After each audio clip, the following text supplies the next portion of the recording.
संघर्ष और सफलता की आप बात कर रहे हैं, मजा किसमें ज्यादा है? दोनों में। अभी भी लोगों के अंदर शक्तिमान जो 80 के हों, 90 के हों या जो भी हों, तो सर एक बार वो डायलॉग तो आप बोल दीजिए, और मेरा कायम रहे, अंधेरा कायम रहे हमेशा। अच्छा सर, अभी शक्तिमान की बात हो रही है तो शक्तिमान की खबर ये भी थी कि शक्तिमान की अगली खेप भी आएगी, कुछ नया बनेगा शक्तिमान। अभी रणवीर सिंह का नाम भी बीच में आया था। मुझे पता लगा है कि मुकेश जी जो है वो फिल्म बनाने के लिए बिल्कुल तैयार बैठे हुए हैं, और जिसका बजट एक बहुत बड़ा बजट होगा, अराउंड 700 करोड़ से भी शायद ऊपर का जाएगा। तो महाभारत में जो आपका द्रोण का कैरेक्टर है, तो ये भी कई बार खबरें चली हैं कि आप द्रोण नहीं करना चाहते थे। मैं आज आपको सच्चाई भी बता दूं, द्रोणाचार्य का कैरेक्टर मुकेश खन्ना कर रहे थे पहले। अच्छा, क्या एक्सपीरियंस था अमित जी के साथ काम करने का, श्रीदेवी जी के साथ, साहब के साथ काम?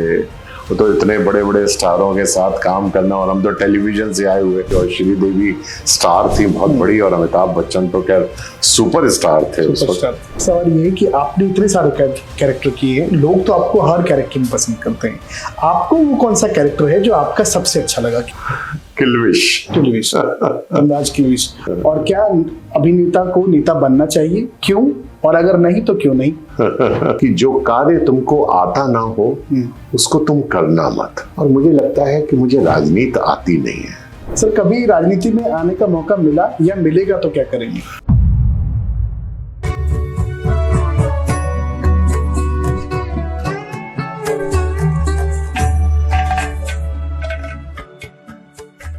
नमस्कार, मैं हूं मोहित नारायण और बहुत बहुत स्वागत है आप सभी का राष्ट्र की बात में। और आज जो मेहमान हमारे बीच मौजूद हैं उनको किसी परिचय की आवश्यकता शायद नहीं है। 80 के दशकों से, मतलब 4 दशकों से जो दर्शकों के दिल में बसे हुए हैं, सुरेंद्र पाल जी हमारे साथ हैं। बहुत बहुत स्वागत है सर आपका हमारे इस कार्यक्रम में। बहुत बहुत धन्यवाद।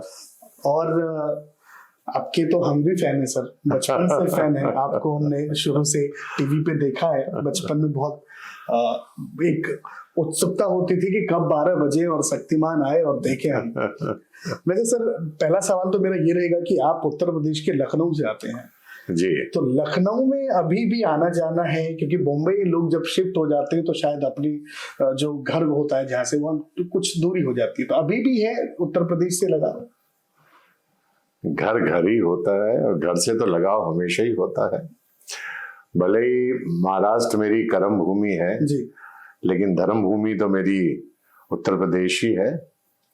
और चूंकि हम लोग लखनऊ से हैं, और लखनऊ के अलावा भी बहुत सारी जगह हैं उत्तर प्रदेश में जहाँ हमने पढ़ाई की, इटावा की, गाजियाबाद की, मुरादाबाद की, मथुरा की, आगरा की, बहुत सारी जगह हैं जहाँ हमने पढ़ाई की। आगरा में भी BR कॉलेज में हमने पढ़ाई की। तो अलग अलग जगहों पे रहे आए उत्तर प्रदेश में। और उत्तर प्रदेश आजकल तो उत्तम ही प्रदेश बना रखा है योगी जी ने, योगी जी की नीतियों का। तो गर्व महसूस करता हूँ अच्छा कि मैं उत्तर प्रदेश से हूँ। अच्छा सर, अब एक सवाल ये है कि सवाल ये है कि सर, आपका अभिनय में आना कैसे हुआ? मतलब आपने कैसे डिसाइड किया? बचपन से कोई शौक था या कुछ एक्सीडेंटल था? अभिनय आना तो यही कहूंगा कि हमारा परिवार काफी बड़ा था। हमारे पिताजी पुलिस में DSP थे और ट्रांसफरेबल जॉब रहता था, और हम 11 भाई बहन थे। मैं घर में सबसे छोटा था। अच्छा। सभी भाई जो थे अच्छी अच्छी बड़ी बड़ी पोस्टों पे लग गए थे, सरकारी नौकरियों पे लग गए थे, और मैं एक घर में ऐसा था जो निकम्मा था। BSc में 2 बार फेल हो चुका था। माँ चाहती थी कि मैं डॉक्टर बन जाऊं, लेकिन मैंने माँ को एश्योर कर रखा था कि माँ मैं टर जरूर बनूंगा, कुछ भी बनूं, टर मेरे जरूर लगा होगा। डॉक्टर बनूं, एक्टर बनूं, हाँ कुछ भी बनूंगा, टर लगा रहेगा। मेरी माँ मेरी बातों पे हंसा करती थी। अच्छा। कहती नहीं बेटा कुछ कर ले तू। मैंने कहा माँ मैं वही करूंगा जो जीवन में जब चलूंगा रास्ते पे तो लोग मुझे एक बार देख के कहेंगे कि देखो ये सुरेंद्र पाल जा रहा है। तो वो पहचान बनाने के लिए संघर्ष तो करना ही पड़ता है। तो जिंदगी में कहीं भी किसी भी जगह जब आप किसी बड़ी जगह पे पहुंचने की कोशिश करते हैं तो उसके लिए आपको संघर्ष करना पड़ता है। और मुंबई फिल्म इंडस्ट्री में भी संघर्ष है ही, जैसा कि सभी लोग जानते हैं। सभी लोगों ने मुंबई में खाक छानी है, तब जाकर उनको कहीं मंजिल मिलती है। हमें भी थोड़ा सा मेहनत करनी पड़ी, थोड़ा सा संघर्ष करना पड़ा। शुरुआती दौर कैसा रहा जब मुंबई स्ट्रगलिंग के डेज की? संघर्ष जैसा कि सभी लोग जानते हैं कि कोई भी चीज आसानी से तो मिलती नहीं है, चाहे वो किसी भी फील्ड से कनेक्टेड क्यों ना हो। आप इंजीनियर बने, डॉक्टर बने, आईएएस बने, आईपीएस बने, आर्मी ज्वाइन करें, पुलिस ज्वाइन करें, कोई भी सर्विस ज्वाइन करें, यहाँ तक कि अगर आप राजनेता भी बनते हैं तो उसमें भी मेहनत लगती है, बहुत राजनेता में उसमें भी बहुत संघर्ष है। इतना आसान कोई भी काम जीवन में, ये याद रखिए, हर एक के लिए कह रहा हूं मैं, जीवन में कोई भी काम जो है आसानी से आपको मिलने वाला नहीं है। हर चीज के लिए संघर्ष करना पड़ता है। हमने फिल्म इंडस्ट्री चुना, हमें भी मालूम था कि चूंकि हमारा कोई गॉडफादर नहीं है यहाँ पे, कोई परिवार का सदस्य नहीं है हमारी फिल्म इंडस्ट्री में जो काम कर रहा हो, जिससे हमें मदद मिले या कोई सहायता मिले, तो हमें भी कोई सहायता मिलने की कोई आशा तो थे नहीं। तो मुझे एक चीज बड़ी अच्छी लगती थी, मैं हर चीज को बड़ा चैलेंज के रूप में लेता था, कभी जिंदगी में घबराया नहीं हूं। जब मैं स्पोर्ट्स खेलता था तो अगर कोई रेस होती थी तो मैं रेस में दौड़ने में ये कोशिश करता था कि मैं सबसे आगे निकलूं, और उसके लिए उस चुनौती को मैं स्वीकार करता था और करके पूरी ताकत लगा के दौड़ता था। कई बार रेस में जीत भी जाता था, कई बार हार भी होती थी। तो फिर हार को मैं एनालिसिस जरूर करता था, क्यों हारे, कि मैं हारा तो क्यों हारा। तो मैंने कहा मेरे अंदर कुछ योग्यता या क्षमता कम रही होगी जिसकी वजह से मैं हारा। तो मुझे उस योग्यता और क्षमता को पूरा करना है, और उसके लिए मेहनत की जरूरत है, और भागना है, और दौड़ना है, और प्रैक्टिस करनी है उसकी। तो वो हार थोड़ा वैसे, या तो जीते या सीखे। हाँ, और जीवन में ऐसा नहीं है कि सारे पल एक से नहीं होते हैं।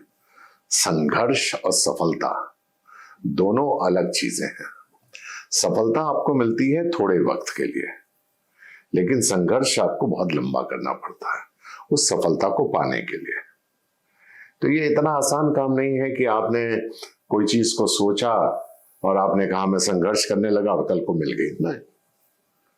उसमें सालों लग सकते हैं, महीनों लग सकते हैं, बहुत दिन लग सकते हैं। और मैंने अपना एक ग्राफ बना रखा था, और उस ग्राफ के बारे में जब मैं बैठता था या अकेले कमरे में बैठता था तो सोचता भी था कि देखो, सफलता आपको मिलेगी थोड़ी देर के लिए, लेकिन संघर्ष ज्यादा है। संघर्ष करिए, और संघर्ष करने से कभी डरिए मत। और डर और भय जो है इंसान को कायर बनाता है। एक सवाल मैं कायर नहीं बनना चाहता। मैं पूछना चाहता हूँ बीच में, संघर्ष और सफलता की आप बात कर रहे हैं, मजा किस में ज्यादा है? दोनों में।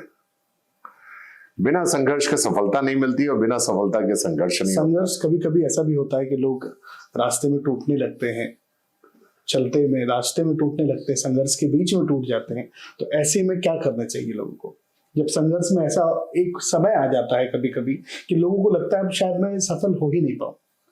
ऐसे लोग भी हैं जो बीच रास्ते में अपना सफर छोड़ देते हैं। ऐसे में क्या करना चाहिए? आपने तो बॉलीवुड के ना होते हुए भी आपने एक अच्छा मुकाम बना लिया अपना, तो आपको वो एक्सपीरियंस है। आप नाव में बैठे हैं, नदी पार किए हैं, जब नदी के बीच में आते हैं तो बहाव बहुत तेज हो जाता है और नदी नाव जो है उस बहाव में बहने लगती है। उस वक्त आपको संघर्ष चप्पू जोर से चलाना पड़ता है उस बहाव को काटने के लिए।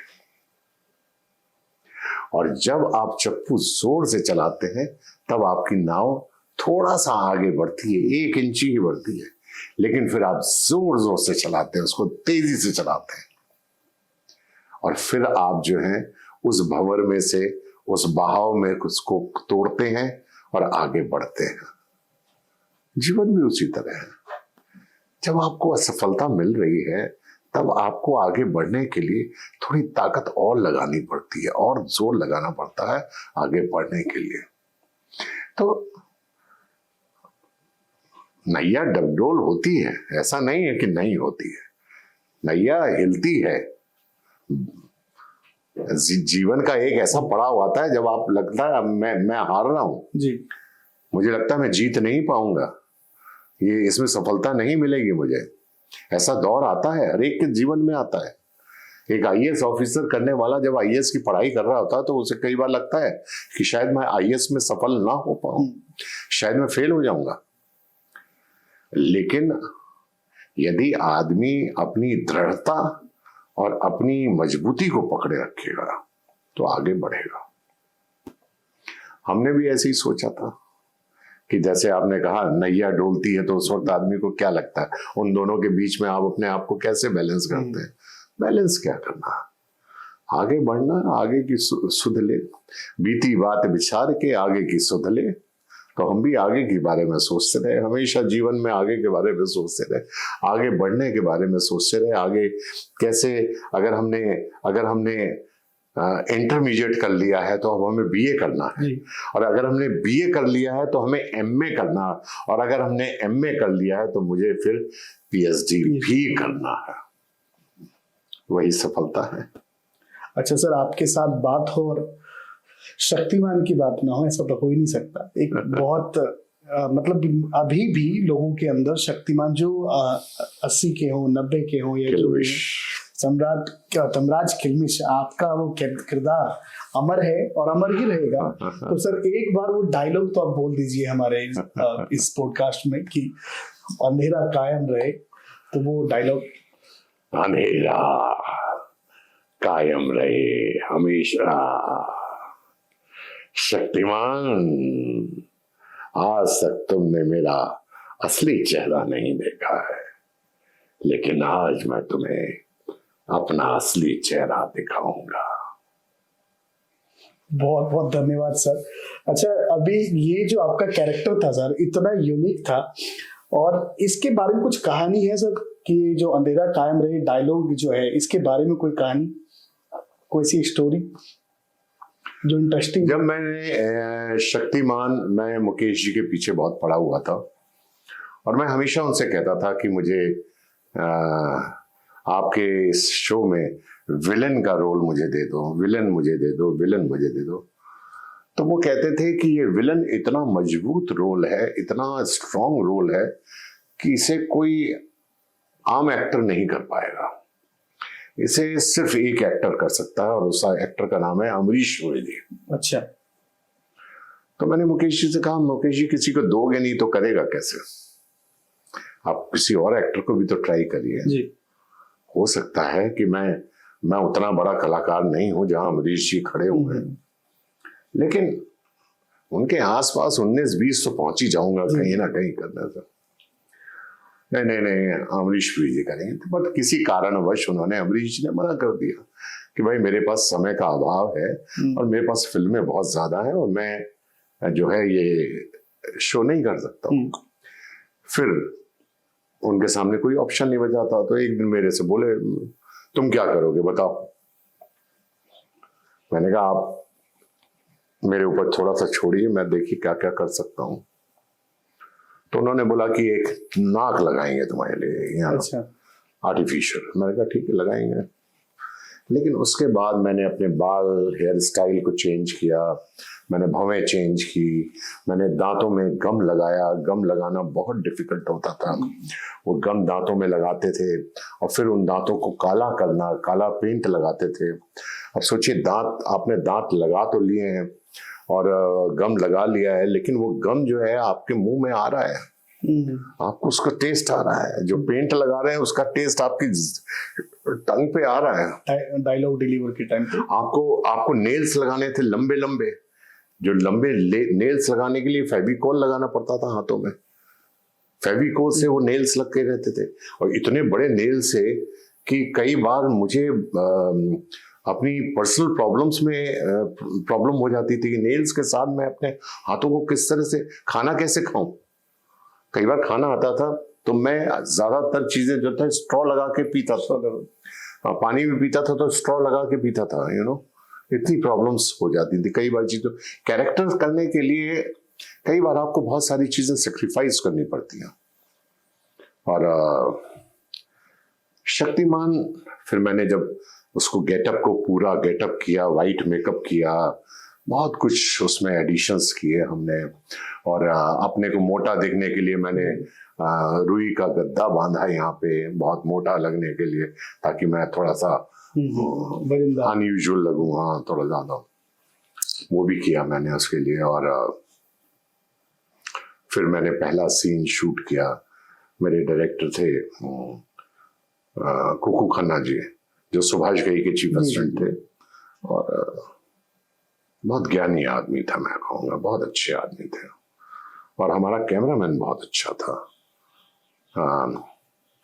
मनोज नाम था उनका, वो भी बहुत अच्छा कैमरामैन था। उसने बोला क्या करना चाहते हो, मुझसे पूछा क्या करना चाहते हो। मैंने कहा मैं कुछ ऐसा करना चाहता हूँ कि इंट्रोडक्शन हो रहा है इसका, कि लोग जो एक बार देख के कहें ओह माय गॉड किल्विश आ गया, डरे, डर और दहशत लोगों के अंदर पहुंचे। तो मैंने कहा मैं चेहरा अपना नहीं दिखाना चाहता हूँ, पहले मैं अपने हाथ को लाना चाहता हूँ, फिर धीरे धीरे धीरे धीरे धीरे धीरे वो अपने हाथ को से प्ले करना चाहता हूँ। तो लाइट मैन ने, जो हमारा कैमरामैन था, उसने लाइटिंग वाइटिंग बड़ी खूबसूरत की। डायरेक्टर ने बोला करो, उन्होंने अपने हिसाब से कैमरा लगाया, डायरेक्टर साहब ने, कुकू खन्ना जी ने, और फिर वो सीन शूट किया गया। सीन जब शूट हुआ वो इतना सुंदर आया, इतना अच्छा आया कि मुकेश जी ने देखकर उसको बहुत खुश हुए, वो बहुत खुश हुए। उन्हें लगा कि जिस किल्विश की मैं तलाश कर रहा था वो अल्टीमेटली उन्हें मिला। किल्विश ने किसी भी हॉलीवुड के किसी भी कॉमिक से कहीं से कोई चोरी नहीं की थी। किल्विश वॉज ओरिजिनल, कोई वो नहीं था, किसी की कॉपी नहीं थी, किसी की कॉपी नहीं थी। बल्कि किल्विश के बाद हॉलीवुड वालों ने किल्विश की कॉपी करनी, किल्विश की कॉपी करनी। कई हॉलीवुड में सेम गेटअप दिखा भी ऐसा नहीं है कि बॉलीवुड वाले ही हॉलीवुड की कॉपी करते हैं, हॉलीवुड वाले भी बॉलीवुड वालों की बहुत बाद में दिखा, लेकिन दिखा है बाद में। अच्छा सर, आप मुकेश जी के साथ बहुत समय, आपने बहुत लंबा समय किया है, महाभारत में किया जी, महाभारत में किया, भीष्म पितामह द्रोणाचार्य की जोड़ी अमर रही, तो और शक्तिमान और किल्विश की भी जोड़ी बहुत अच्छी रही। हमने, मुकेश ने जब भी काम किया तो कुछ ना कुछ चीजें क्लिक जरूर हुई।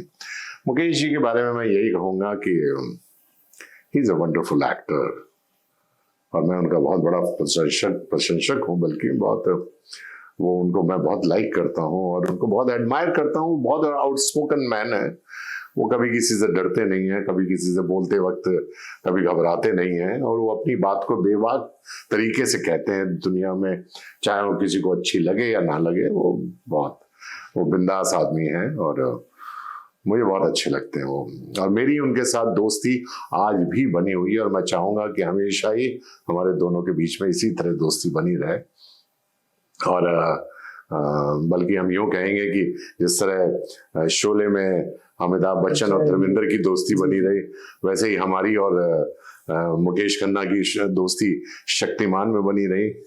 मुकेश जी के लिए लोग कहते हैं कि बहुत ज्यादा कभी कभी गुस्सा भी कर लेते हैं, और वो मतलब वो चौधरी सारंग वाला एक कैरेक्टर उनका जो था वो बना रहता है, तो ये उसमें कितनी सच्चाई है?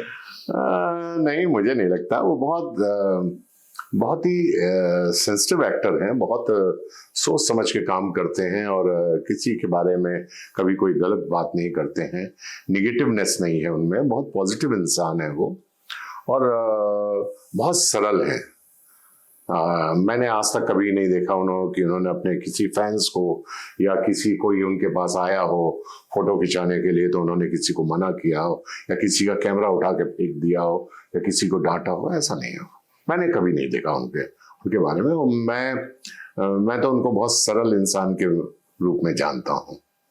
अच्छा सर, अभी शक्तिमान की बात हो रही है तो शक्तिमान की खबर ये भी थी कि शक्तिमान की अगली खेप भी आएगी, कुछ नया बनेगा शक्तिमान। अभी रणवीर सिंह का नाम भी बीच में आया था, तो अभी उस बीच में वो जो अड़चन आ रही है उसके बारे में कोई जानकारी? मुझे पता लगा है कि मुकेश जी जो है वो फिल्म बनाने के लिए बिल्कुल तैयार बैठे हुए हैं और शायद शक्तिमान की फिल्म बनेगी भी, मुझे लगता है ऐसा, क्योंकि उनकी बहुत मेहनत है इसमें और वो सारे टाइम शक्तिमान के बारे में सोचते भी रहते हैं कि अगर मुझे फिल्म बनाने का मौका मिला तो हॉलीवुड के साथ मिलकर वो बनाएंगे और जिसका बजट एक बहुत बड़ा बजट होगा, अराउंड 700 करोड़ से भी शायद ऊपर का जाएगा। एवेंजर्स वाले हैं हॉलीवुड के लोग जिनके साथ उनका नेगोशिएशन चल रहा है, कब तक होगा कहाँ तक होगा ये इसके बारे में कहना अभी थोड़ा जल्दी हो जाएगा तो मेरे। जो शक्तिमान हाँ, को इंडियन लेकिन लोगों ने अपनी अपनी धारणाएं बनानी शुरू की कि किलविश शक्तिमान बनेगा तो फलाना एक्टर जो है शक्तिमान करेगा, किलविश ये करेगा वो करेगा, तो इस तरह की धारणाएं होती रहती हैं। लेकिन मैं इतना जरूर बता दूं कि किलविश तो मैं ही करूंगा। ये तो बहुत अच्छी खुशखबरी और है। अच्छा सर, आपने मुकेश जी से फाउंडेशन की बात करी, महाभारत की बात की, तो महाभारत में जो आपका द्रोण का कैरेक्टर है, तो ये भी कई बार खबरें चली हैं कि आप द्रोण नहीं करना चाहते थे और आप निराश थे कि मैं मेन लीड। मैं आज आपको सच्चाई भी बता दूं, द्रोणाचार्य का कैरेक्टर मुकेश खन्ना कर रहे थे पहले। अच्छा, हाँ, वही कर रहे थे। भीष्म पितामह कोई और एक्टर कर रहा था, वो किसी कारणवश उसने वो रोल छोड़ दिया था, कुछ सम प्रॉब्लम थी, वो मुझे मालूम नहीं है एग्जैक्टली। तो उस वक्त हम शूटिंग करने जा रहे थे और बीआर जो था कंपनी थी वो उसको शूट करना था और सबसे पहले भीष्म पितामह ही आते हैं भारत के बाद। तो उसके बाद ऐसा टाइम आया कि शूटिंग जल्दी शुरू करनी है, तो उन्होंने कहा कि अभी मुकेश खन्ना को हम भीष्म बना देते हैं क्योंकि द्रोण अभी टाइम है आने के लिए, तो उस बीच में हमें 1-2 महीने का टाइम मिल जाएगा, तो हम जो है द्रोण को सर्च कर लेंगे कहीं ना कहीं। और द्रोण का बहुत सर्चिंग हुई थी, सभी थिएटर एक्टर्स को बुला बुला के उनके ऑडिशंस लिए जा रहे थे, उनके टेस्ट लिए जा रहे थे, सबको बुलाया जा रहा था, लेकिन कहीं ना कहीं उनको द्रोण का कैरेक्टर मिल नहीं रहा था। उनको चाहिए था कि जो अर्जुन और दुर्योधन का गुरु हो, एक ऐसा आदमी जो बहुत मजबूत दिखे, जो बहुत स्ट्रांग दिखे, जो ऐसा लगे अथॉरिटी है, अथॉरिटी। उनको अथॉरिटी वाला आदमी नहीं मिल रहा था, जिसके लिए वो सर्च कर रहे थे। उसी बीच गूफी पेंटल जी जो कास्टिंग डायरेक्टर्स थे उनके यहाँ लगे थे, उनका फोन आया मेरे पास। पहले मोबाइल वगैरह तो नहीं हुआ करते थे, टेलीफोन से। हाँ, उनका फोन आया मेरे पास, बोले सुरेंद्र एक रोल है तुम्हारे लिए, क्या तुम ऑफिस आ सकते हो? मैंने कहा आ जाओ। कितनी देर में आओगे? मैंने कहा 1 घंटे के अंदर आ जाऊंगा। मैं अपने घर में तैयार हुआ, तैयार होके अपनी पहले फिएट एम्बेसडर ही चला करते थे, मैं अपना ऑफिस पहुंचा, उनके ऑफिस पहुंचा तो उन्होंने कहा हम महाभारत बना रहे हैं, और सामने सब फोटो लगी हुई थी महाभारत। बोले हम महाभारत बना रहे हैं और उसमें जो है एक द्रोणाचार्य का कैरेक्टर बाकी रह गया, बाकी सारी कास्टिंग हो चुकी है। तो जब मैंने द्रोणाचार्य का नाम सुना तो मैं थोड़ा सा, मेरी जो खुशियां थी वो एक खत्म सी होने लगी। मुझे लगा यार, आपको लगा छोटा रोल है? हाँ, छोटा नहीं, एक बुढ़े का role. I was very young that time और मैं हीरो बनने आया था। शक्ल सूरत भी अच्छी खासी थी, देखने में भी अच्छा था, लंबाई चौड़ाई भी अच्छी थी, अच्छी आवाज भी थी, सभी चीज थी ईश्वर ने दी थी। तो मैं हीरो क्यों ना बनूं, मैं बुढ़ा आदमी क्यों बनूं? तो मैंने कहा गोपी पेंडली से कि जी मैं जो बुढ़े का रोल नहीं करूंगा। मैंने उनको रिफ्यूज कर दिया। रिफ्यूज करके मैं चला गया, उतर गया नीचे, सीढ़ियां उतर गया बियर काम से। तो मैंने देखा पीछे से एक आदमी दौड़ा दौड़ा आया उनके ऑफिस का। उसने बोला सर आपको बड़े साहब ने बुलाया। बड़े साहब बीआर चोपड़ा जी। उन दिनों डायरेक्टर्स की बहुत बड़ी एक वो होती थी, कमांड होती थी। कोई एक्टर कितना भी बड़ा आ जाए, लेकिन वो डायरेक्टर से कभी ना जबान लड़ाएगा, ना कभी कोई डिस्कशन करेगा, ना कभी लड़ाई करेगा, क्योंकि डायरेक्टर एक अथॉरिटी की तरह होता था पूरी फिल्म के अंदर। तो मैंने बोला अरे बड़े साहब ने बुलाया तो मतलब बीआर साहब से मिलना ही मेरे लिए बहुत बड़ा सौभाग्य था। मैं गया ऊपर, ऑफिस में गया तो कॉन्फ्रेंस टेबल थी उनकी, तो कॉन्फ्रेंस में सब इधर ऐसे कुर्सियां लगी हुई थी और बीच में बीआर साहब बैठे हुए थे कुर्सी के ऊपर। तो उन्होंने राय साहब बैठे हुए थे, धर्म अधिकारी थे, ब्रेन तुपकरी थे, भटनागर साहब थे, ऐसे करके 5-6 राइटर्स बड़े बड़े बैठे हुए थे, सब लोग बैठे। और सामने बीआर चोपड़ा साहब बैठे थे। उनको बोला सर वो लड़का आया है। बोला बुलाओ बुलाओ बुलाओ बुलाओ। अंदर आया, मैं अंदर आके खड़ा था, दूर खड़ा था, हिम्मत पड़ती नहीं थी। पहले कोई कुर्सी उर्सी बैठने के लिए नहीं देता था, खड़े रहो। बीआर चोपड़ा साहब ने मुझे यूं देखा और देखने के बाद कहा कि थोड़ी देर तक देखते रहे मुझे। बोले डन डन। मैंने कहा डन क्या डन? मैंने कहा मुझे अर्जुन का रोल देंगे या कर्ण का रोल देंगे, कोई यंग अच्छा सा रोल देंगे? बोले डन। द्रोणाचार्य के लिए डन। मैंने कहा सर मैं कुछ कहना चाहता हूँ। बोले हाँ बोलो बोलो बोलो बोलो। क्या? मैंने कहा सर मैं बुढ़े का रोल नहीं करूंगा। बस बुढ़ा का रोल बोलना था मेरा, और राही साहब वहीं बैठे हुए थे, उनको गुस्सा आ गया। तंबाकू खा रहे थे, काफी सारा तंबाकू खाते थे वो। बस पीछे मुड़े और उन्होंने जो मुझे झाड़ लगाई जो है, तो मेरा सारा बुखार तो था उतर गया। बूढ़ा था या जवान था ये तो मुझे याद भी नहीं है, लेकिन मेरे आंखों में आंसू थे और मेरे पास शब्द नहीं थे बोलने के, और मैं कुछ बोल नहीं पाया वहां पर। और मैंने सहर्ष उस रोल को स्वीकार कर लिया। पर अमर हो गया कैरेक्टर। और मैंने फिर रवि चोपड़ा जी को बुलाया गया। रवि को बुला के चोपड़ा साहब ने बोला कि कुकी, उनको प्यार से कुकी बुलाते थे, उन्होंने कहा कुकी देखो द्रोणाचार्य मिल गया। तो उन्होंने बोला डैड मैं इनका स्क्रीन टेस्ट ले लूं? तो उन्होंने बोला why Kuki, why screen test? He looks like a Dronacharya actual. बस वहीं से इतिहास लिख गया था। और एक बात मैं आपको बताना चाहता हूं, अपने दर्शकों को भी, कि महाभारत करते वक्त हमने कभी सोचा नहीं था, हम ये सोच के महाभारत नहीं करने आए थे कि ये शो जो है बहुत पॉपुलर बनेगा, ऐसा कुछ भी नहीं था। हमको ये था कि हम एक शो कर रहे हैं, just one of the show. जैसे हर आदमी एक फिल्म करता है, हाँ। एक फिल्म साइन की हमने, ठीक, एक शो हमने साइन किया, बस उतना ही था।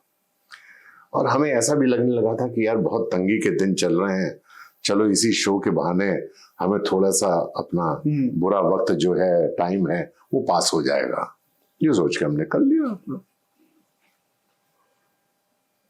जब तीसरा एपिसोड आया और भीष्म प्रतिज्ञा आई और मुकेश खन्ना जी ने जब भीष्म प्रतिज्ञा की, तो पूरे हिंदुस्तान में डंका बज गया था। और ये एक सीरियल ना रह के इस सीरियल ने हिंदुस्तान के अंदर इतिहास लिख दिया सर। क्योंकि शायद ही कोई वंचित रहा हो इस सीरियल के बारे में जो नहीं जानता। हर कैरेक्टर को प्यार मिला, चाहे वो भीष्म का कोई भी छोटे से छोटा कैरेक्टर हो, हर कैरेक्टर, चाहे वो आप अभिमन्यु का ले लीजिए, छोटा कैरेक्टर था, बहुत सारे कैरेक्टर्स आए छोटे छोटे, वो भी लोगों को आज याद है महाभारत का। और आज 38 साल हो गए हैं, महाभारत आज भी लोगों के दिमाग में चलती है। वो अनबीटन है सर, वो हो भी नहीं सकता। अनबीट। मैंने आपसे कहा ना, हाँ। वो धारावाहिक नहीं था, उस धारावाहिक ने हिंदुस्तान के टेलीविजन के ऊपर इतिहास लिखा। अच्छा, अभी एक महाभारत और 2014-15 में वापस स्टार प्लस पे आया था, तो अगर दोनों को कंपेयर करें तो विच इज बेटर आपके एंगल से, कि क्या इसमें थोड़ा बहुत भी आपको लगा कि कैरेक्टर्स ने अपनी कैरेक्टर देखिए, मैं ये कहूंगा कि देखिए, ओरिजिनल जो होती है वो ओरिजिनल होती है, और जो जीरोक्स कॉपी होती है वो जीरोक्स कॉपी ही होती है। आप जब ज्यादा जीरोक्स कॉपी निकालने लगते हैं तो वो जो प्रिंट है वो फेड आउट होते जाते हैं।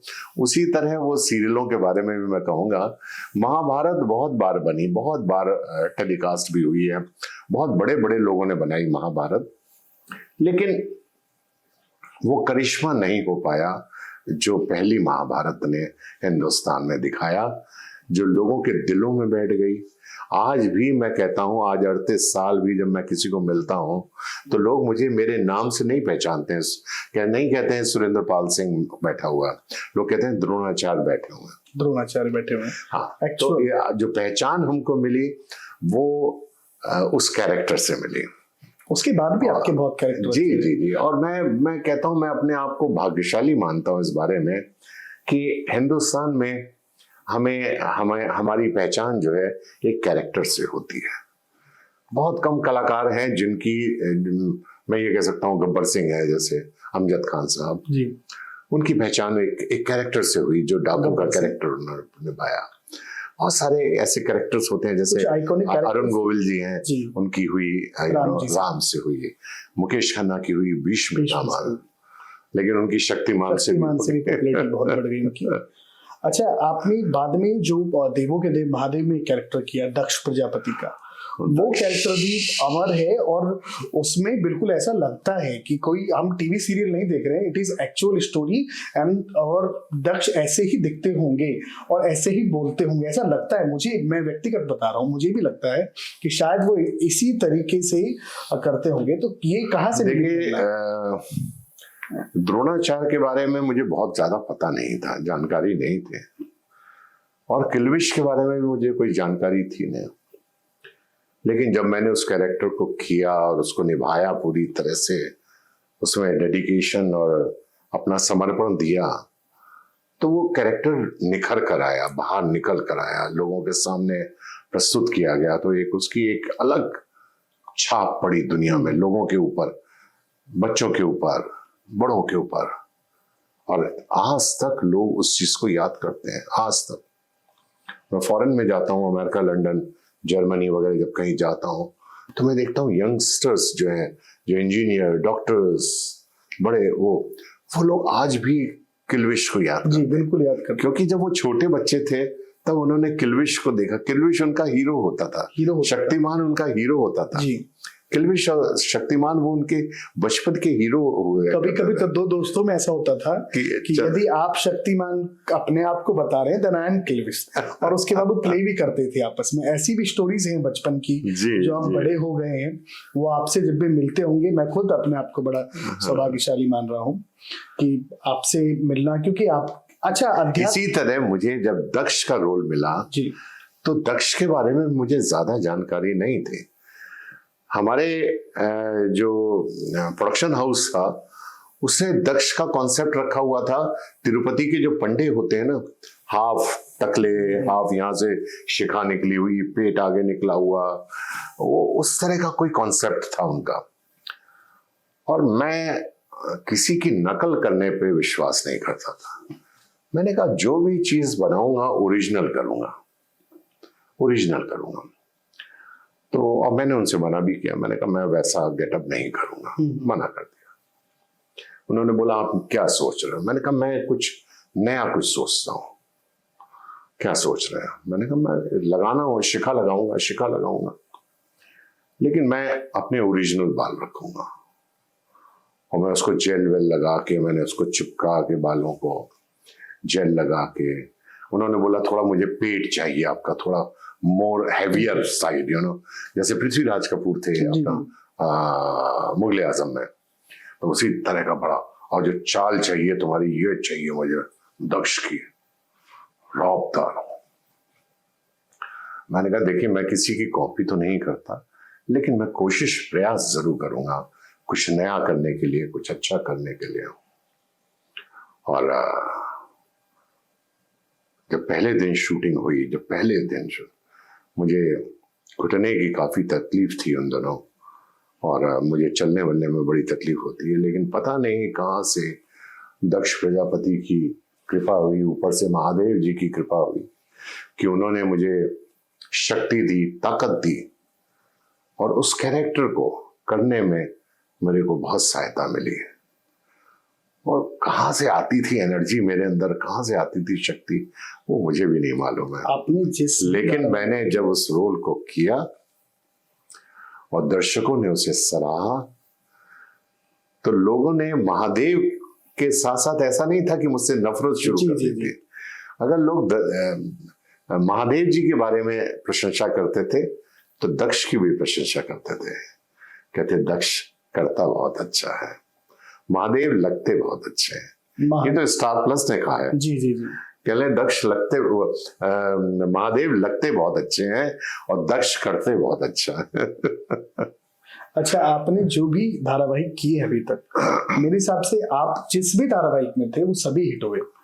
और ये देवों के देव महादेव, मैं ये बताऊं अपने दर्शकों को कि bigger than life, larger than life वाले जितने भी रोल मेरे जीवन में आए वो सब मैंने किए।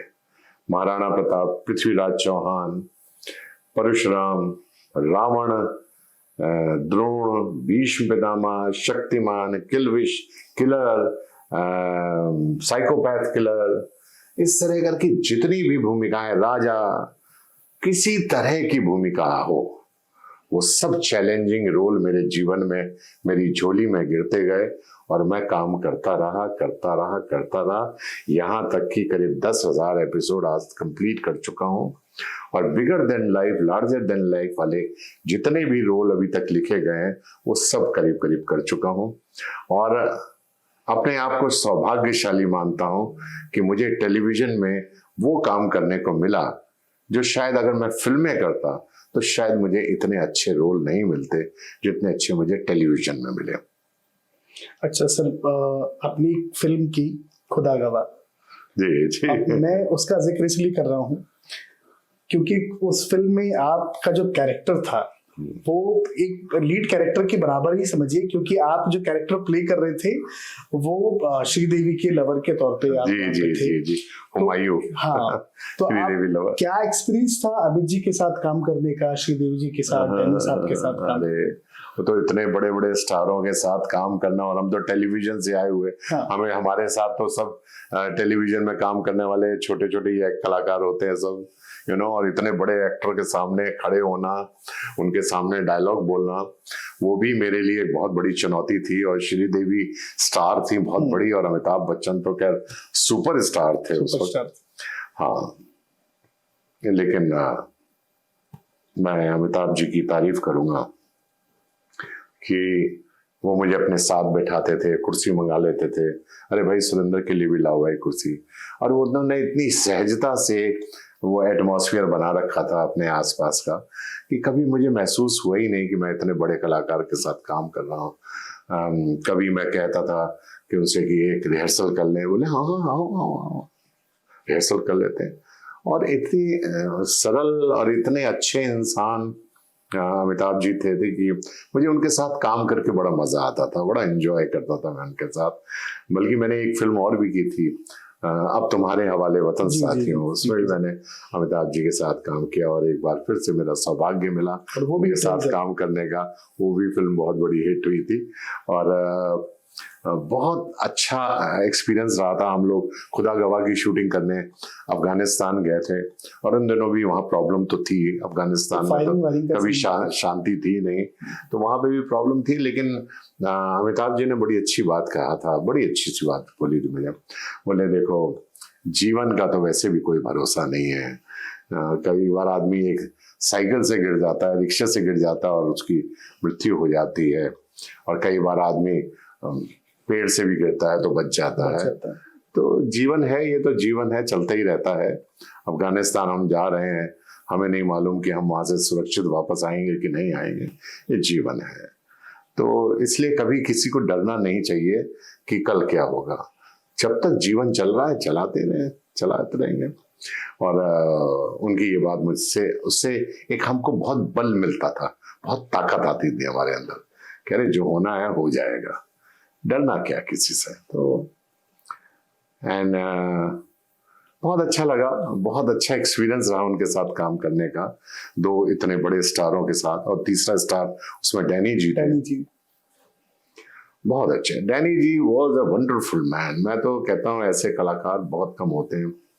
और पुराने जितने भी कलाकार थे, आप तो मैं अब डैनी जी का नाम क्यों लूं, मैं बोलूंगा शत्रुघ्न सिन्हा, विनोद खन्ना जी, सुनील दत्त जी, अशोक कुमार जी, दिलीप कुमार साहब, अरे गॉड, ये सभी लोग जो थे इतने मिलनसार, इतने घुल मिलकर काम करते थे। इनके साथ, सभी के साथ मुझे काम करने का मौका मिला, एक दिलीप साहब को छोड़कर।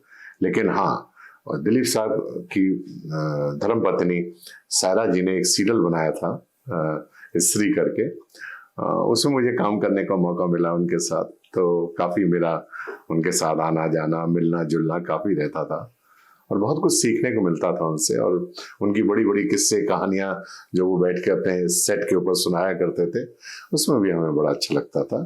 तो कहाँ गए वो लोग, मुझे समझ में नहीं आता है कि इतने प्यारे लोग, इतने प्यारे इंसान, इतने प्यारे कलाकार, वो लोग, वो आज हमारे बीच में नहीं है, लेकिन उनकी बहुत प्यारी यादें हैं।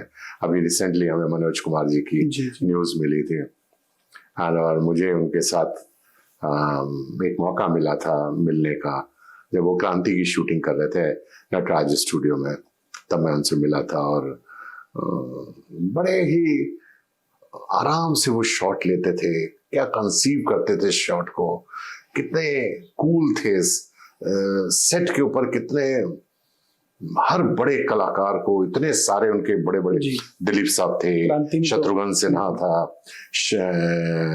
खुद स्वयं मनोज जी थे, हेमा मालिनी थी, इतने बड़े बड़े कलाकारों के इस बीच में वो आदमी इतना सहज रहता था, इतना सिंपल रहता था, इतना सरलता से काम करता था कि उसको सलूट करता हूँ। वो भारत कुमार थे, भारत कुमार हैं, और भारत कुमार ही रहेंगे, पूरी जिंदगी रहेंगे। और अच्छा सर, एक सवाल ये है कि आपने इतने सारे कैरेक्टर किए हैं, लोग तो आपको हर कैरेक्टर में पसंद करते हैं, आपको वो कौन सा कैरेक्टर है जो आपका सबसे अच्छा लगा कि मुझे ये कैरेक्टर मुझे लगा कि मेरा फेवरेट कैरेक्टर? किल्विश धनराज किल्विश। उसके लिए बहुत मेहनत करते थे हम लोग, बहुत मेहनत करते थे। बाकी कैरेक्टर के लिए हमने इतनी मेहनत नहीं की होगी जितनी हमने किल्विश के लिए मेहनत की। वो एक हम लोग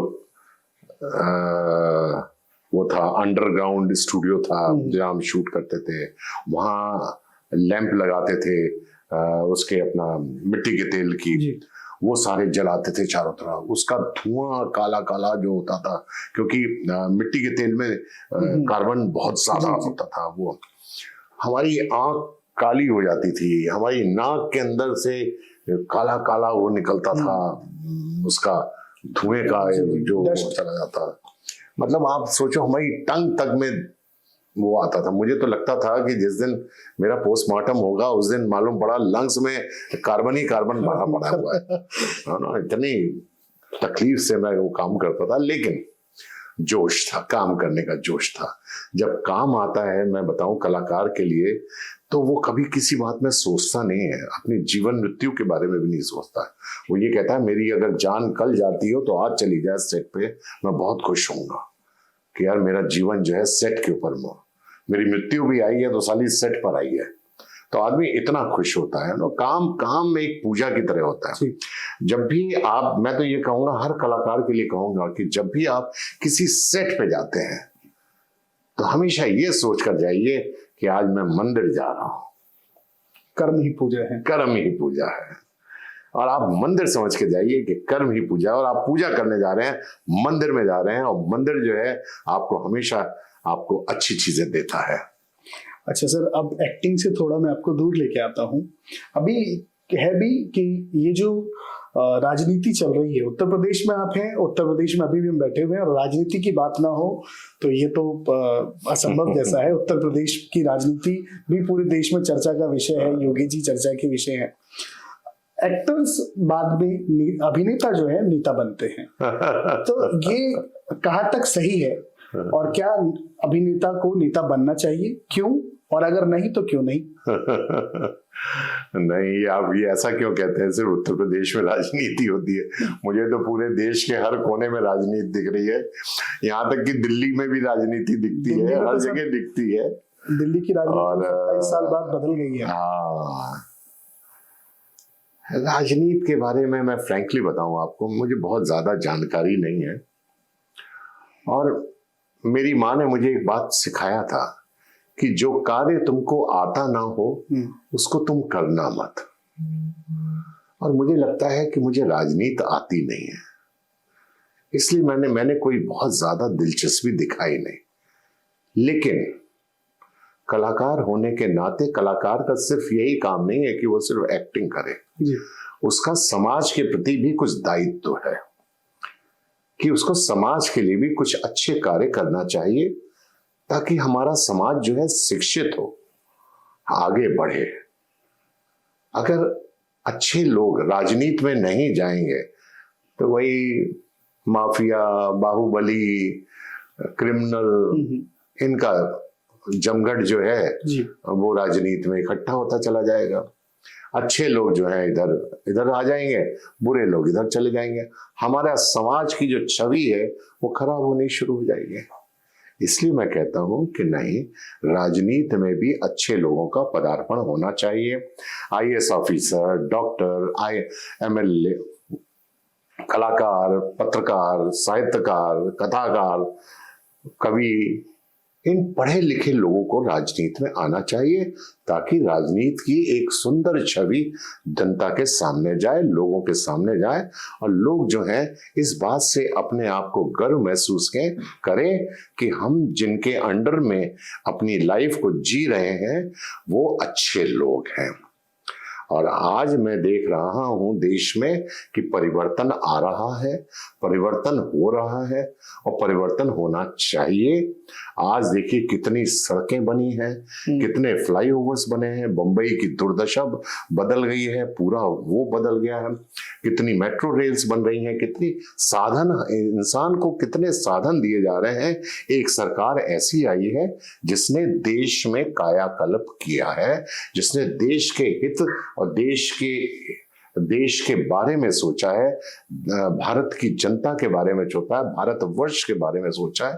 उन्होंने ना धर्म के बारे में सोचा, ना मजहब के बारे में सोचा, ना किसी को वो किया, जितना मैं जानता हूं। देखिए, हो सकता है मैं गलत नहीं हूं सर, मैं ये कहूंगा कि मोदी जी जैसा प्रधानमंत्री ना भूतो ना भविष्य, ना ऐसा आया है और ना कभी आएगा।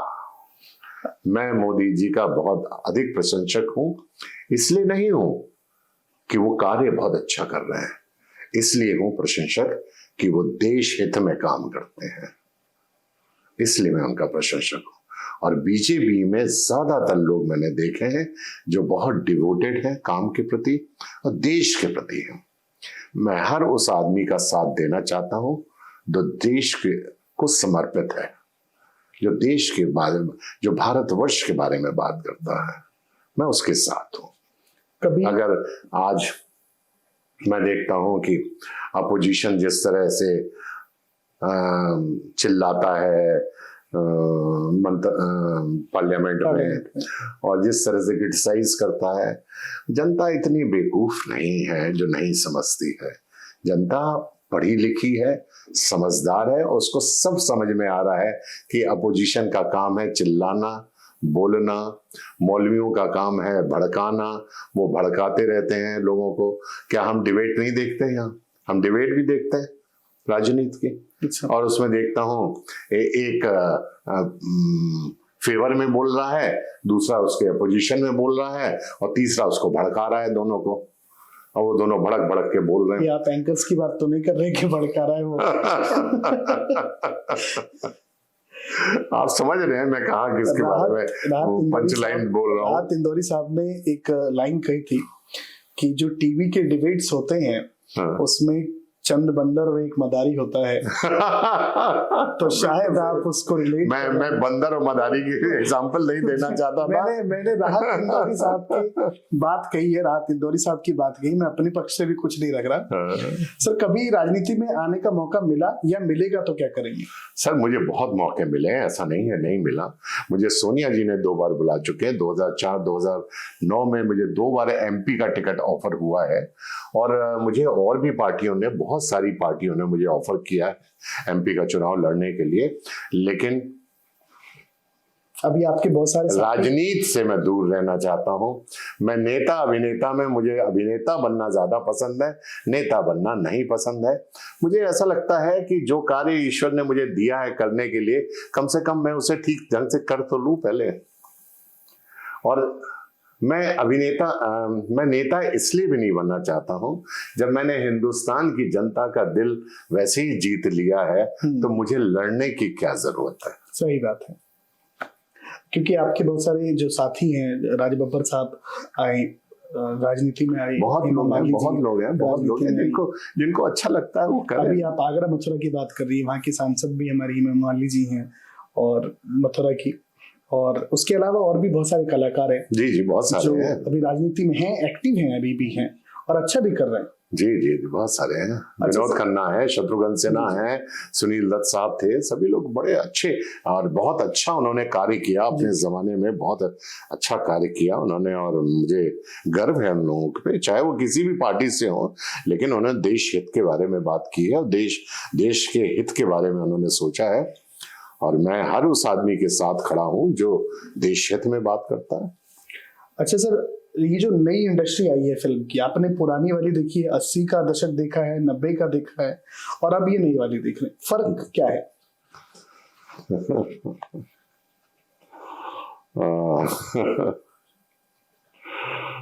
मैं फर्क जानना चाह रहा हूँ कि बहुत फर्क है, कि व्यवहार में क्या फर्क है, निर्देशन में क्या फर्क है? इनमें शो ऑफ ज्यादा है, शो ऑफ ज्यादा है, हवा में बहुत ज्यादा उड़ते हैं और गिरते भी बहुत जल्दी हैं ये लोग। जितनी जल्दी उड़ते हैं, जितनी जल्दी उड़ते हैं। अच्छा, पहचान कोई इनकी बन नहीं पाती है।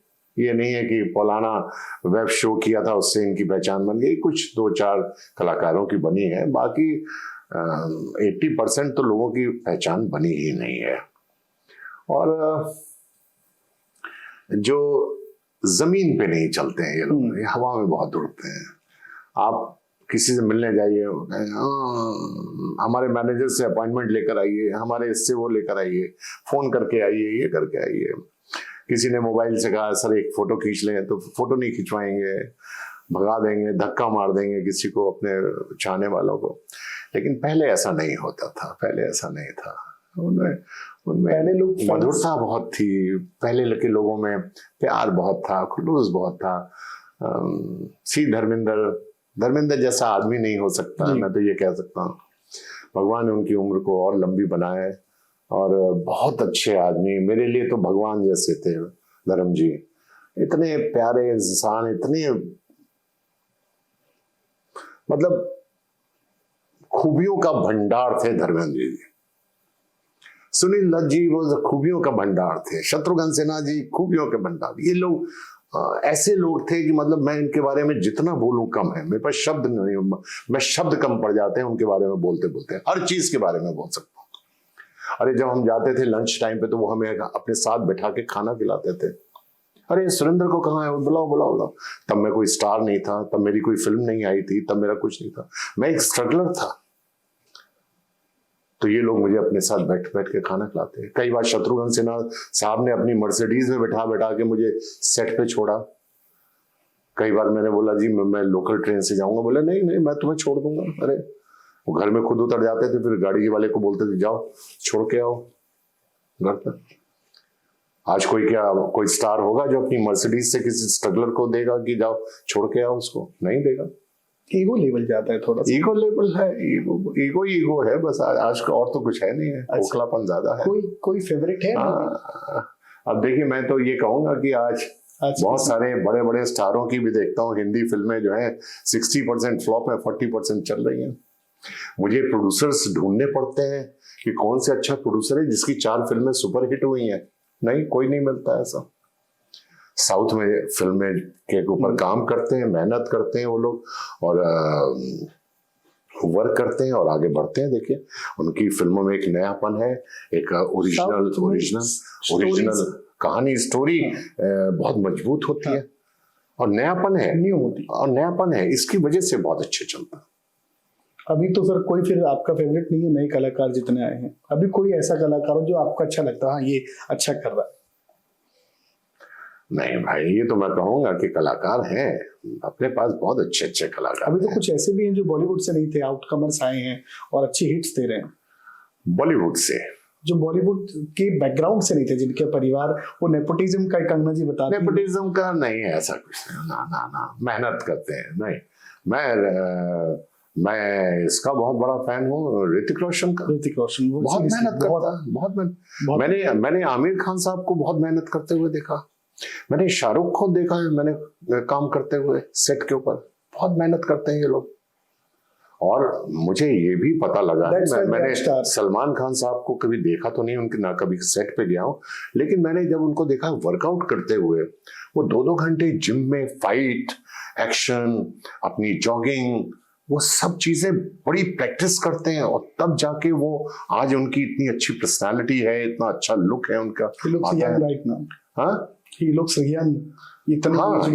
At this age also he looks very young and very active also. बहुत मेहनत करते हैं, मैं देखा, बहुत लगन के साथ वो लगे रहते हैं। और शाहरुख को देखिए, क्या डेडिकेशन है उनमें काम करने का। तो मैं फैन तो हूँ भाई इन लोगों का, मैं ये नहीं कहूँगा I am not a fan, मैं फैन होती हूँ। और लड़कियां भी आजकल मैं देख रहा हूँ, हीरोइनें भी जो हैं वो भी अपनी बॉडी को बहुत अच्छा मेंटेन करती हैं, हेल्थ क्लब जाती हैं, अपनी डाइटिंग करती हैं, और हर चीज को अच्छी तरह से रखने के लिए एक उनका ये नहीं है कि सिर्फ मोटी हुई चली जा रही हैं एयर इंडिया की एयर होस्टेस की तरह। अच्छा सर, जो इनसे भी नए कलाकार से, जैसे अभी राजकुमार राव साहब आए हैं, एक नए कलाकार हैं, उनकी कई फिल्म्स लगातार, स्त्री 2 वगैरह बहुत हिट हुई। उसके बाद खुराना जी हैं, वो उनकी बहुत सारी फिल्म हिट हुई। इनको देखते हैं कि नहीं देखते? नए कलाकार जो बिल्कुल नए आए हैं अभी। नहीं, क्यों नहीं देखता हूँ, मैं तो देखूंगा, 100% देखूंगा। अच्छा कलाकार को देखना कोई बुराई नहीं है, और हर कलाकार में अपनी कुछ खूबियां होती हैं, और वो खूबियां आपको बहुत कुछ सिखा के भी जाती हैं। हाँ। राजकुमार राव है, अपना आयुष्मान खुराना जी हैं, गजराज जी हैं। अभी मैंने उनकी लेटेस्ट वो देखा, दुपहिया वेब शो, बहुत अच्छा, बहुत अच्छी सीरीज, बहुत बढ़िया शो था। मजा आ गया उसको देख के। गांव की एक कहानी के ऊपर उन्होंने कितना खूबसूरत से उस चीज को बनाया, और उसमें सभी कलाकारों ने बड़ा बढ़िया काम किया, मुझे तो बड़ा अच्छा लगा। और मैंने तो उस शो को बहुत एंजॉय किया, और मेरे ख्याल से मेरे जितने भी दोस्त हैं, मैंने सबको बोला, मैंने कहा ये दुपहिया देखो, तुम दुपहिया देखो, और उन लोगों ने बहुत एंजॉय किया। बहुत एक्चुअल लगता है, जैसे बिल्कुल एक्चुअल, ऐसा लग रहा है जैसा ऐसा हो रहा है गांव में। गांव की कथा को लेकर उन्होंने इतना अच्छी सहजता से उन्होंने बनाया, वो अच्छा लगा, लोगों को बहुत अच्छा लगा। मुझे पंचायत, मैंने तीनों वो देखा, तीनों सीजन देखे हैं, बहुत अच्छा लगा। मतलब ऐसा लगता है कि आप बंधे हुए हैं, you can't go anywhere, कि आपको अभी पूरा खत्म करके ही किधर जाना है, कोई दूसरा इम्पोर्टेंट काम करना। Panchayat was too good. उसी दुपहिया उसी पैटर्न पे है, उसी अर्बन पैटर्न पे आप कह सकते हैं। गांव की कहानी को लेके उन्होंने, मतलब मैं कहना का मतलब ये है कि सिर्फ एंटरटेनमेंट शहर में ही नहीं है, गाँव में भी है, और लोगों को बहुत पसंद आता है, क्योंकि अब भी लोग रियलिस्टिक चीजें देखना चाहते हैं। हैं। जी अब जो लोग देखना चाहते हैं वो उन्होंने वो देखा ही नहीं है, गांव का वो जी जीवन जी जो आप प्रस्तुत कर और रहे हैं। मुझे सबसे अच्छी चीज लगी, देखिए दोपहिया और पंचायत के अंदर ये एक ऐसा धारावाहिक था, वेब शो था, जिसको आप अपने परिवार, अपनी हाँ, माँ, सब अपनी दादी, अपने दादाजी के साथ, पूरे परिवार के साथ मिल के बैठ के देख सकते हैं और एंजॉय कर सकते हैं, यू नो। बहुत अच्छी सीरीज है, बहुत मैंने भी अच्छा, देखी है। वेरी मैं नाइस, तो वेरी नाइस। पंचायत को कभी कभी रिपीट करके देखता हूँ। इनफैक्ट उसके कुछ डायलॉग्स जो मीम्स में चल गए हैं, कुछ जी। बहुत आइकॉनिक हो गया और है। सारे कलाकारों ने, एवरी एक्टर, छोटे से छोटे कलाकार ने अगर एक सीन करने के लिए भी आया हुआ है तो उसने Perfect। बड़ा परफेक्ट करके गया, यू नो। बहुत अच्छा चल रहा है ये वेब सीरीज पे। जो कुछ ऐसी स्टोरीज आई हैं, खास करके एक प्रोडक्शन है टीवीएफ की ही है ये, पंचायत वगैरह जो भी हैं उनके यहाँ जितनी भी सीरीज बन रही है वो एक्चुअल जो रियलिस्टिक स्टोरीज हैं उसके ऊपर काम कर रहे हैं। उनकी कास्टिंग भी ऐसी होती है, दे लुक्स वेरी एक्चुअल, कि अगर किसी को वो कास्ट दिया है you have to act like a pradhan, तो वो प्रधान की तरह दिखता भी है, लगता भी है और एक्ट भी करता है। सर आपसे बात करके मजा इतना आ रहा है, मन तो नहीं कर रहा है कि हम इस कार्यक्रम को रोकें, क्योंकि दर्शक भी जो देख रहे होंगे, कोई भी अपनी स्क्रीन से नहीं हट रहा होगा, उनको और जानने की लालसा होती है कि हमारे जो जिनको हम प्रेम करते हैं, जिनको हम बचपन से देखते आते हैं, उनकी कुछ कहानियां जो अनटोल्ड है वो सुने हम। लेकिन समय की बाध्यता आपके पास भी होती है। बहुत अच्छा लगा सर इस कार्यक्रम में आप हमसे जुड़े, और उम्मीद करता हूं दर्शकों को भी बहुत अच्छा लगेगा ये कार्यक्रम राष्ट्र की बात। राष्ट्र की बात में आज हमारे साथ थे बॉलीवुड के दिग्गज कलाकार जिन्होंने दशकों से आपके दिलों पे राज किया है, सुरेंद्र पाल जी। और मैं शुभकामनाएं देता हूं सर आपकी आने वाली बाकी जितनी भी सीरीज हैं, जितनी भी आपकी सीरियल्स हैं, और आपसे हम दोबारा मिलेंगे किसी नई शख्सियत के साथ। तब तक के लिए आप खुश रहिए, मुस्कुराते रहिए, अपने परिवार का, अपना और देश का ख्याल रखिए।